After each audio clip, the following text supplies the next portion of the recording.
Ito guys. This one. Let's do this. Okay. Reactant. Product. Aluminum. Baba. Hydrogen. Baba natin. Sulfur. Baba natin. Oxygen. Baba natin.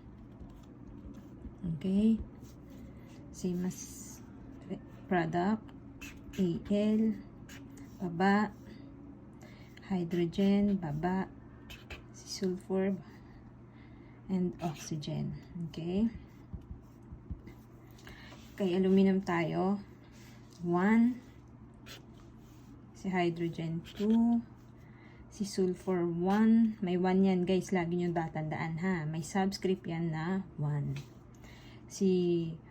Basta walang number, may subscript yun na 1. Okay? Si oxygen 4. Ay! Si oxygen 4. Ang tama, si oxygen 4. Okay? Sa other side, si aluminum 2. Si hydrogen 2. Si sulfur. Okay, ito. Since may open and close parenthesis yan, ang gagawin natin dyan, i-multiply natin yan. Since nga na may 3 yan, ay na may 1 yan dyan, 3 times 1 is equals to 3. I-distribute mo lang siya dyan. Okay? And this one, oxygen,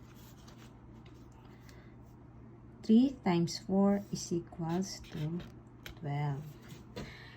Ngayon, si aluminum hindi balance, si hydrogen balance, si sulfur hindi balance, at si oxygen. Ang gagawin natin, syempre, kay aluminum, mag-a-add tayo dito maglalagay tayo ng coefficient. Ha? Si coefficient na tutulong sa atin. So, maglalagay ako ng 2. Okay. Excuse me. 2 times 1 is equals to 2. Okay, so balance na sila. Balance na si aluminum, si hydrogen. So, ang hindi na lang balance, si sulfur at si oxygen. So, para makakuha natin si sulfur, para mabalance siya, mag-add tayo sa side na to. So, mag-add ako ng 3 kay hydrogen. Dito.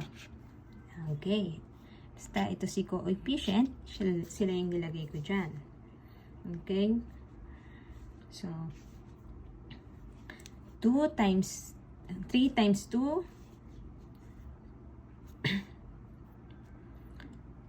cancel 6. At kay sulfur, 3 times 1 is equals to 3. And kay oxygen, 3 times 4 is equals to 12. Okay. Ito na. Si aluminum, balance na. Pero si hydrogen, unbalance. Si sulfur, balance na. Si oxygen, balance na din. Anong gagawin natin? Sa side na to, mag-a-add ako ng 3 sa tabi ni hydrogen. Okay? Kasi si hydrogen, unbalance siya. Okay?